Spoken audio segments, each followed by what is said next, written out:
Remember when quiet quitting went viral last year, describing people who stay in their jobs but mentally take a step back? For example, working the bare minimum and not making their job the center of their lives. Now in 2023, there's a new workplace trend on the horizon called quiet hiring. And if you're a freelancer, you might have heard of the same concept, just with a different name. It's called scope creep. To help us make sense of all of this, we've invited Joy Pittman to the show. Joy, welcome to the show. Thank you for having me. I'm really excited to get into it. So let's get to it. Yeah. Okay. So first, let's you tell us about yourself, and you have a business called HR for Culture. So what do you guys do? Yep. So the company name is HR for the Culture. And essentially, we work with small businesses, not-for-profit organizations, and urban ministries. Our goal is to help them to build and align the teams they need to really grow and scale faster. And we really focus on the people experience from the employee perspective. So we're not your traditional HR hiring firm. We're Uber people centered. We work with organizational design, right people in right seats to get things done. And so that is our focus. I love that. I wish more HR could get to say that they were that. I feel like sometimes corporate HR doesn't really get to have all that stuff because they've got higher ups, but you get to call the shots, and that's amazing. I love like organizational design, Yes. just being people focused. Doesn't that sound crazy that that's so unique in HR? Yeah. I mean, HR, unfortunately, we report to the same people everybody else reports to in Yeah. organizations. And so oftentimes the thing that you want to do and the thing that you can do don't always align. So I am excited to sit in the privilege that I get to sit in to really work with CEOs who are evolving their organizations and growing them and get them to really think about the things early. Productive people are profitable, period. Yes. And so sometimes we're chasing the profit margins and forgetting the people. I believe if you engage the people first, you will never have to worry about your profit margins. And so that's really what we want to focus on. What's something you hear from CEOs or managers or people you have to report to that you're like, that is so wrong. Like you're stuck in the way back when the old ways of doing it. Like what's something that you hear where you're like, that's an old way of thinking, this is the new way of thinking.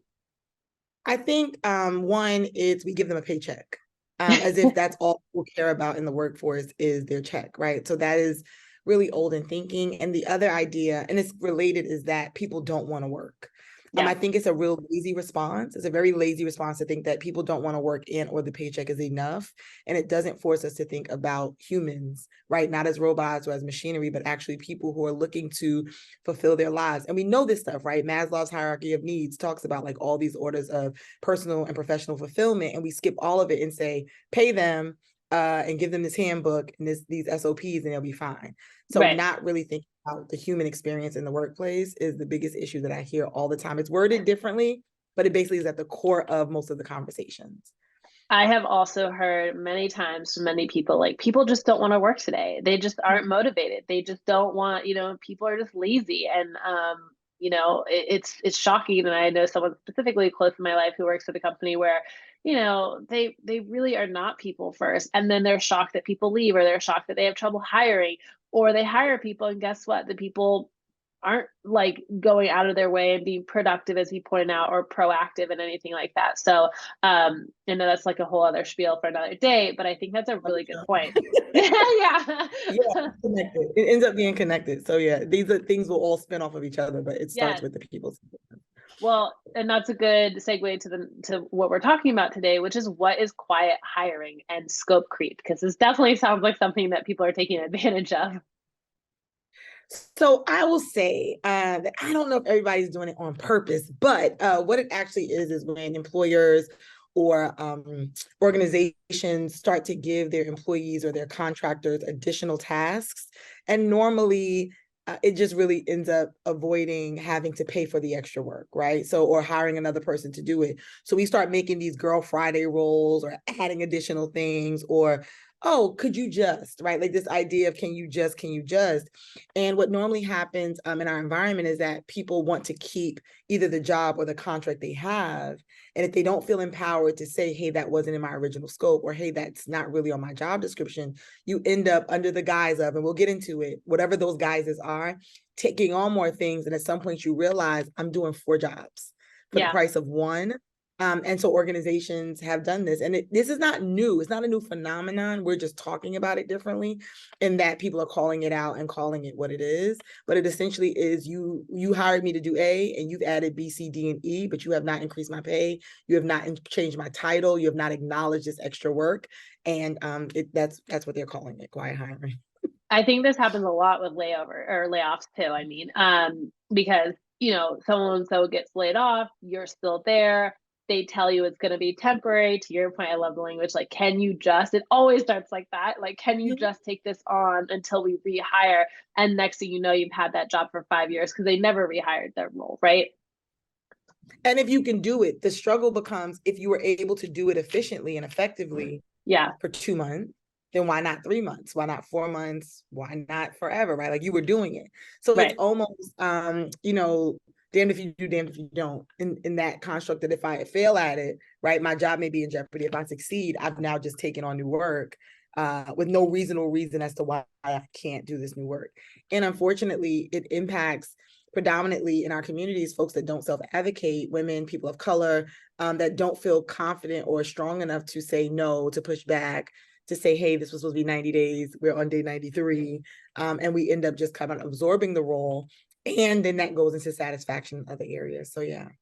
Yeah, it all just bleeds into everything else, as you pointed out. So, how can someone identify when quiet hiring is happening to them? So normally, when the can you just almost becomes an expectation of, the thing that you were asked to do once or twice, or the thing that you were asked to do almost as a favor, starts to become the expectation. You're being rated on it. You're being expected to do it. You've pretty much been quiet hired into a role. When also people start making you the go-to for, when other people in the organization or in the group are now coming to you for that thing, you're being named on it consistently and constantly. It's happening. And essentially it happens at the moment someone asks you to do something that's not in your role, they've done it. It's the consistency and longevity of it, right? That makes it the more permanent piece. And so you can start identifying it just basically in how your workload is evolving, and or are they adding things without removing things? So is it Mm, not elevating my role, right? So you're not, there's a thing that they talk about, job enlargement versus job enrichment. So you're not making my role more valuable. You're not elevating me in the organization. I'm not taking on projects that are moving me more in a career destination. You're just giving me more stuff. yeah, Right. And so those are very different. So job enlargement it was the old school terming for quiet hiring, right? That you're just making my job bigger. And so when you yeah. notice nothing's going off your plate, more things are coming on, the level of the work is not really elevating, you're not getting more visibility, you're just getting more tasks, you're being quiet hired. Yeah, I interviewed Liz Weissman, who talked about the difference between being indispensable at work versus invaluable. And kind of like what you're Mm-hmm. saying, like when you're indispensable, we can't live without you because you're the only person that knows that knowledge. But that means you can't move up, right? Like there's no one on the bench behind you to take your spot. So you have to stay there forever versus when you're invaluable, kind of like what you're saying, job enrichment. When you have that enrichment, you're doing the work that is enriching, it's valuable, it's creating an impact. People will want to see you go other places because basically wherever we put you, you make a difference, right? So that sounds a lot like what you're talking about, which is why you want to try to avoid getting stuck in this quiet hiring or this job enlargement. Now, of course, I'm thinking about the person who's listening to this who's like, okay, maybe I don't know what my job scope is. Some organizations are really good about consistently having a job description for you, having it really clear. Most are not. Most are like, we made the job description when you were hired 5 years ago, and now your job is the blend of whatever it's become. Where do you start with this process if you're like, okay, I want to first get clarity on what is my job scope, what is in my job description. Where do you go with that? And that one depends, right? So it depends on your organization. It depends on your comfortability and your communication, your relationships. And what I generally like to tell people to do is research your job outside of your job, meaning your title has an industry connected to it, right? Whatever industry you're in, there's normally somebody else in the world that does that job. Some other company is hiring for it. So don't just research salary. Oftentimes I see people, they're researching number to number.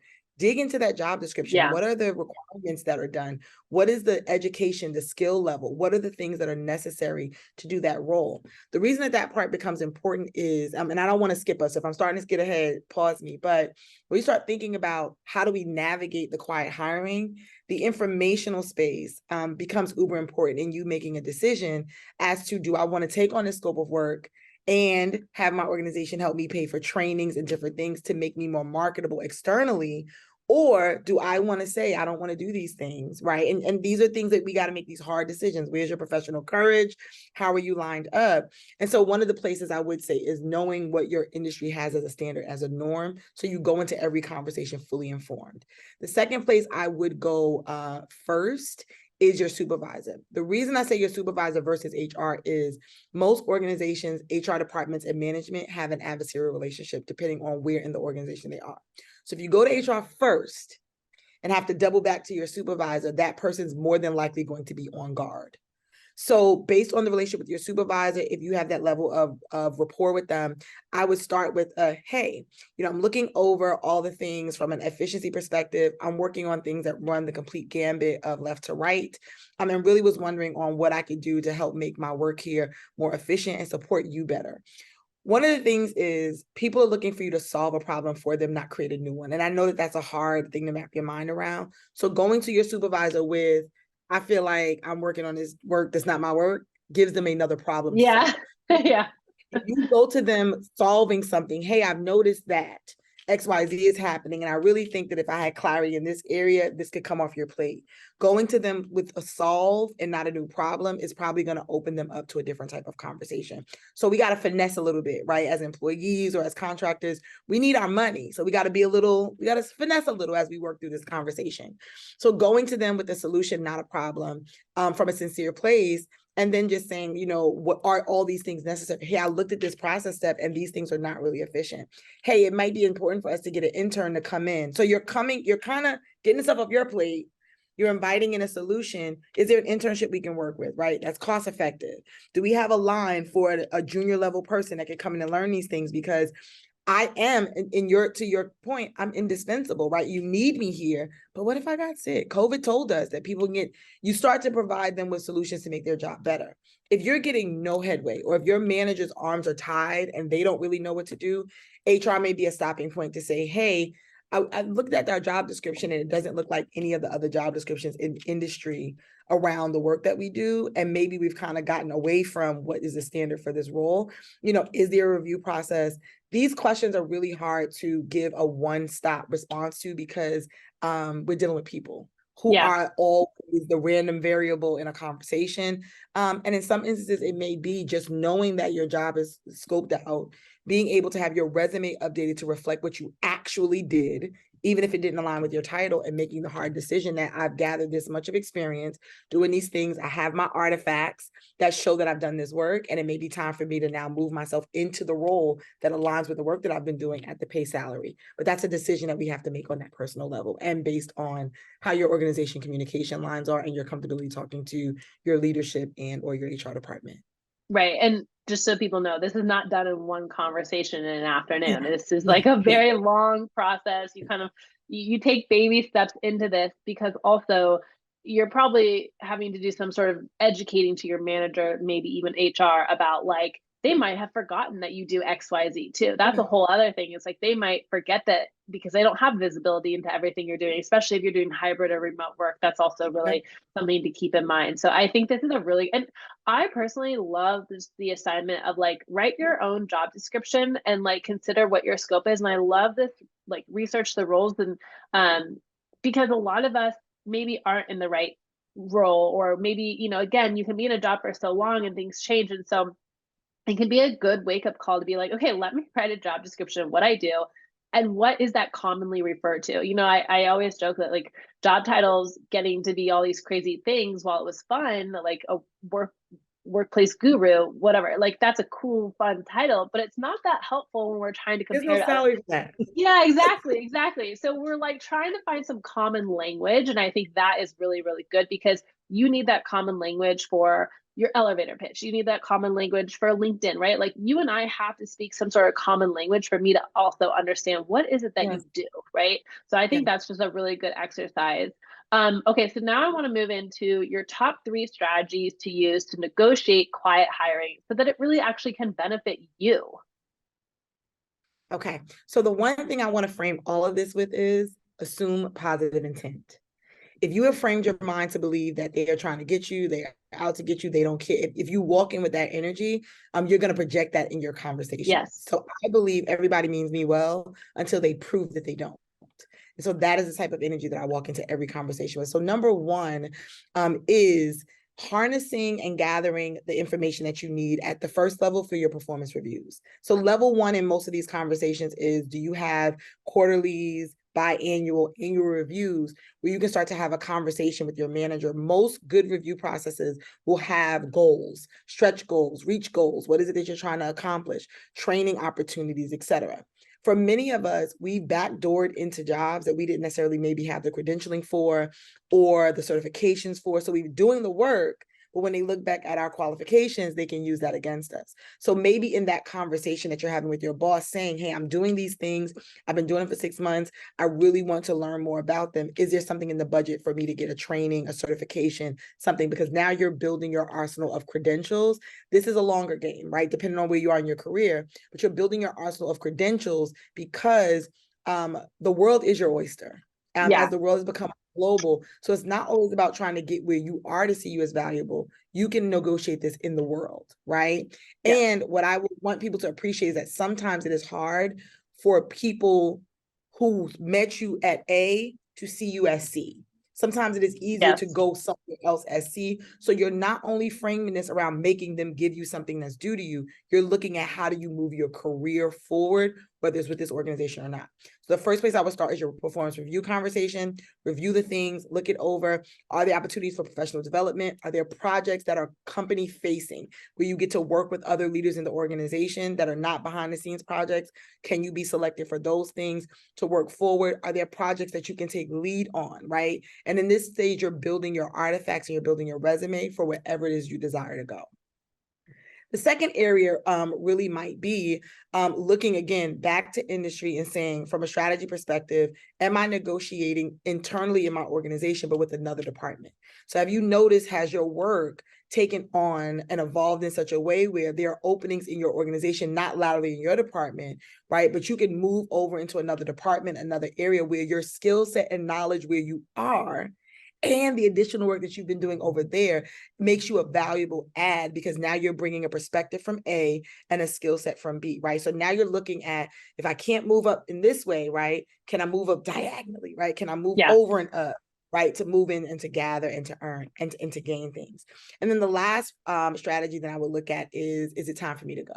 Have I walked into an organization? Was this education? Was it knowledge? Am I paying tuition right now, right? In the difference of salary? And does what I do garner things externally? To that same end, though, I would not just put in my resignation. I would look and say, hey, in order for me to get this job over here, I've done the work, but they're asking for this credential. They're asking for X number of years in whatever. They're asking for this extra qualifying piece on requirements and must-haves. So is that something my organization will pay for, or that I need to invest in so that I can pull this over and move that over? The one thing that is important to all three of these conversations is that you have to be able and willing to do either case studies or documentation of your work. Just to that fact that you were doing it, we say in HR, if it wasn't written down, if it's not documented, it never happened, right? And that just doesn't occur for write-ups and performance issues. If you're not documenting that this was my work, if you're not saving a copy of, within confidentiality standards, right? Saving a copy of a project you worked on, being able to say, I started this thing at baseline A, and over the last 3 months, I was able to move it to B. If you're not soliciting and capturing kudos that people may give you, or reaching out to people and saying, it was so great to partner with you on that work. Can you just share what your experience was working with me? Is there anything I can do better? When they write back, the experience working with this person was amazing, that is an email that you get to save and Yeah. put in your arsenal. These are ways that you engage. Don't be, I'm just going to suck it up, I'm going to keep my head down, grunt through it and get it done. There's no glory in that, right? And No. so you want to not praise yourself, but you do want to lift up those moments, show up. Don't do the work begrudgingly. Ask for, be okay with the visibility. If you need to go to coaching or anything to get comfortable, some of us are not comfortable being in the front. You have to be okay with those things because people are not going to come in the back and tap Yeah. you if you're just back there. So being able to center yourself and doing some self-advocacy is uber important. Gathering your artifacts, gathering your historical data, and being willing to push it forward and move it forward. So those three areas: lateral, right, diagonal, or exiting. But in either case, you need to be able to make the argument for why you are the best person for this role or this transition, and you need to be building your toolkit. Yeah, I've seen it happen many times where people do move diagonally in an organization and it's part of their overall exit strategy, right? So they actually want to leave the company and go do this job somewhere else because they think they can leverage it into a bigger job opportunity, right? And to your point, I definitely have seen this too, where companies sometimes are like, well, we only see you as an assistant because that's how you started here. So that's what you'll always be, right? That kind Yeah. of mentality. And so what people will do is a longer term strategy, exit strategies. They're like, my first goal is to go diagonally. And then from there, I'm going to leverage that to a jumping point over here. And I've seen people grow their careers. I mean, they basically have skipped like 5 to 7 years of experience trying to do it like that. And I think that's so smart because you're being very proactive and you are in the driver's seat of your career versus letting it just happen. And I couldn't agree more with you about like, they're not going to tap the person in the back. You got to be in the front. You got to self advocate. And I think these are just really, really fantastic tips. So you guys, if you have to rewind that to listen to it again, please do, because that is the advice that we all need today in our careers, which is make these strategies work for you. Don't let them just happen. When they're happening, be thoughtful and strategic about them. And to your point, if you need that certificate, can your organization pay for it? That's part of that overall exit strategy. And I think too many people are a little short-sighted where they just job hop to job hop or they resign and they're like, oh, I'll figure it out later. It's like, no, they always say don't make any like big decisions when you're emotional. Sometimes when you figure out that you have been quietly hired, you can feel a little emotional, a little taken advantage of. But I agree with you. Let's go in and save that negative energy, and instead use that energy for this positive thing of what's the strategy going to be. I think that's really, really good advice, right? So let's talk about the three things that people should think about before quiet quitting, because I do think quiet hiring, like I just said, can lead Yeah. people to sort of this bad place where they're like, oh my gosh, you've been taking advantage of me. You just gave me more stuff and no one. And like, I also look at it like the employer isn't going to tap you on the shoulder and be like, hey, I gave you more work. You took it on willingly. So pay you more. They're probably not going to be the person to tap you on the shoulder to do that. So, if you're having this feeling of like, well, they've been taking advantage of me, let's just skip over that because that's a whole other emotion of like, but you also kind of let it happen. So let's talk about like, how do you keep yourself from then just going the complete opposite and becoming a quiet quitting person? To dangle on kind of how we're segueing into this piece, one thing I want to add is get comfortable negotiating and asking for the thing. They may say no, but it's a muscle that you have to be able to do the thing. When you go in for that review, hey, are we discussing bonuses and increases? Right? We sometimes feel like it's taboo to ask for more money. Bread costs more. Everything Yeah. costs more. No Yeah. one's asking you, can they raise their prices? And people are aware of that. They're hoping you don't. Be okay to have the conversation and advocate. So to that end, what I will say is quiet quitting, in my assessment, is one of the most disempowered or unempowered response that we can take, because what it basically says is, I just have to suffer through whatever's happening to me. I'm going to take my toys and go home. I'm going to bowl up in the corner. I'm just going to come and give them the bare minimum. Yeah. The truth of the matter is we spend too much time at work to not be fulfilled, to not feel like we have purpose, to not feel like we're doing something that we enjoy or that's building us into the next place. And so we're not really moving from job to job, as you said. We're literally evolving our careers. We're enabling ourselves to better take care of our families, to live better qualities of life, to enjoy life's luxuries or necessities, right? Depending on where you are in your career. And so the quiet quitting part is almost like I gave up. Like I just Yeah. said, oh, well, I'm here. So I want every person hearing this to know you do not have to give up at work. It may not be the ideal situation. Don't give up, right? So that's number one. Number one, do not give up, right? Do not sit on your computer and look for other jobs and just scroll around and click on everything.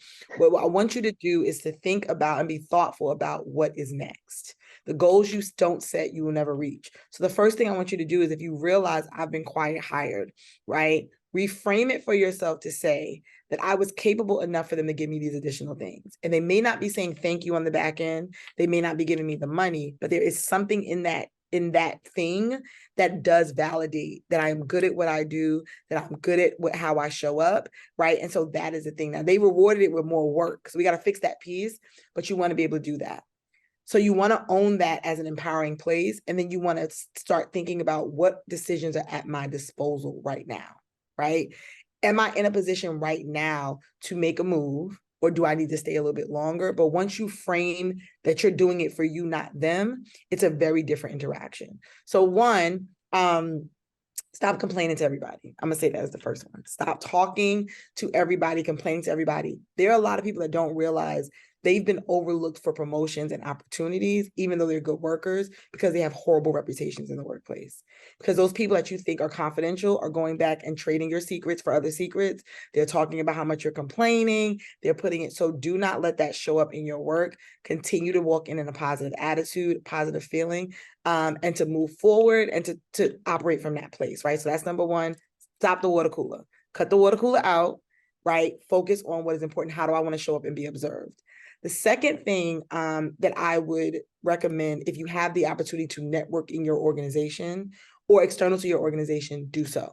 If there are ERGs, if there are opportunities where you are on the elevator with someone who is higher up, be prepared and ready to strike up a conversation. Start going through, this is something I did at a large organization I worked through.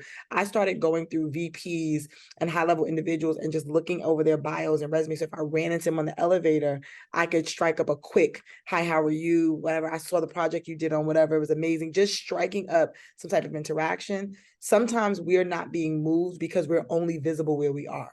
So don't be invisible at work. Don't sit at your desk and be angry. Don't be invisible. And then the next thing that I want you to do, and most people don't do it, is really write down and set intentions. I know people talk a lot about affirmations and things like that, but setting clear intentions around what you want your growth to be. Most of quiet quitting is just really, like to what I said, is giving up. So it's identifying, where do I want my career to be in the next 3 to 5 years, right?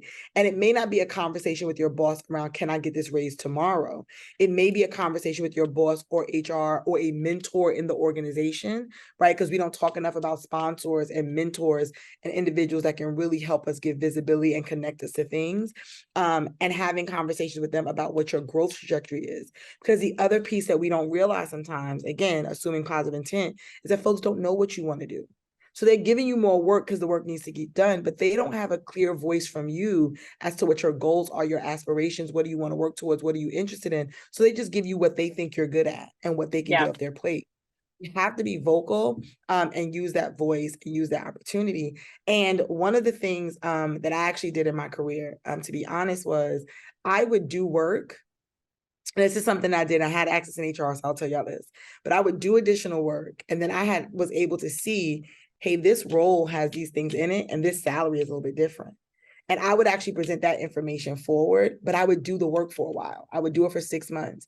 What it did was it allowed me to not get incremental, we're going to give you a little differential for doing this extra job. It actually allowed me to say, actually, this job is already, we don't need a differential. There's already a salary. There's already numbers connected to this. So if you have advocates, are there individuals who have influence if they don't have position? Are you in interactions with the executive assistant to the CEO? These are things that we look over in our organizations. Who are your connections? Who are your engagements? Are there people that you can go to and say, hey, I'm looking to develop in my career and I just need mentorship. I'm not asking for anything. Can you help and guide me? Those people have conversations for you. And if they really have your back, they will go back when you're not in the room and be able to lift your name up.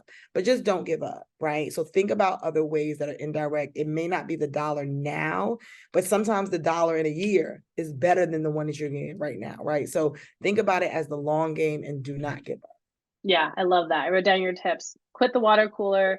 Don't be invisible. Set intentions. And I think the last one is sort of like, you want your reputation to be the work that you do, what you want to do next. Like that should be very clear to people. So when someone says we're looking for someone who would be interested in XYZ, it should be so obvious that someone in the room is like, oh, I know that Lauren's been interested in that because you are talking about it. I love these tips. These are so, so good. And, I think it's just a really good reminder for people that careers don't just happen, and like fulfilling careers don't just happen. Like I remember when I was writing my book and I was talking to all these people about like, okay, you're in this spot with your career, and like the common theme that, or that was across all of them, was that they were in the driver's seat of their career. They thought about these things strategically. They came up with game plans, kind of like what you said, where you were like, I did the work and then I would see the salary. They always say like a negotiation starts before the negotiation process, aka start doing the job before you start negotiating for the thing, right?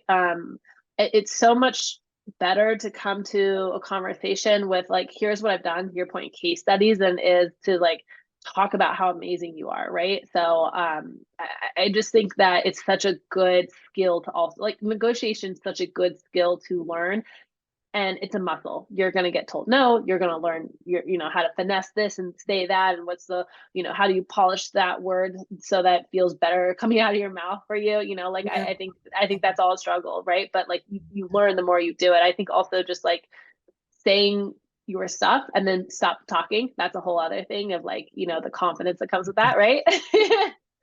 Just hold still. I can tell if people like boil it down, three N's: be nice, right? Network and negotiate. Yeah. Like be kind to people, be nice, be known for how you support and how you be a team player, not a pushover, Yes. but a team player, right? Be nice, be kind, negotiate, ask for the thing. And it doesn't always have to be $20 more. It can be the certification, the course, right? The time, can I take half days on Tuesday so that I can self-learn? I'll pay for it, but I need you guys to cover, right, the actual hours where I'm not using my vacation time or anything like that, right? And network. Your Yeah. network is really worth. I know that sounds like cheesy when we say it, but who It's you so can go true. to, who you connect with, who you can say, hey, all that stuff really matters. So it's uber important. Yes, absolutely. Okay, as we wrap up, Joy, tell us, what other workplace trends of 2023 are you paying attention to or catching your eye?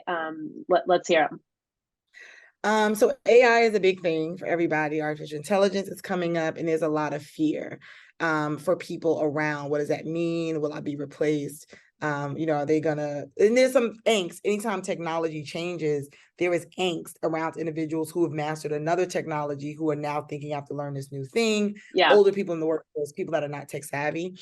So those things are coming up a lot. What I want to remind individuals at this point is that AI can duplicate, it cannot create, right? It duplicates. And so what I want people to think about is that how do I remain the creator in my industry? So whether you are a writer, whether you are if you're working in marketing, if you're working in finance, etc., how do I stay ahead of the trend? How do I learn how to operate the thing, right? So that I don't become obsolete because of it, but I almost know how to tame it. I know how to harness it, right? And use it to be yeah, better. And so that's what I want to, as we start moving, whatever the trends are, right? The other trends around higher level remote work, right? The world is getting much smaller in that remote is becoming more of a normal and a more of a standard. Freelance work. So these things are, I don't know if we'll ever go back.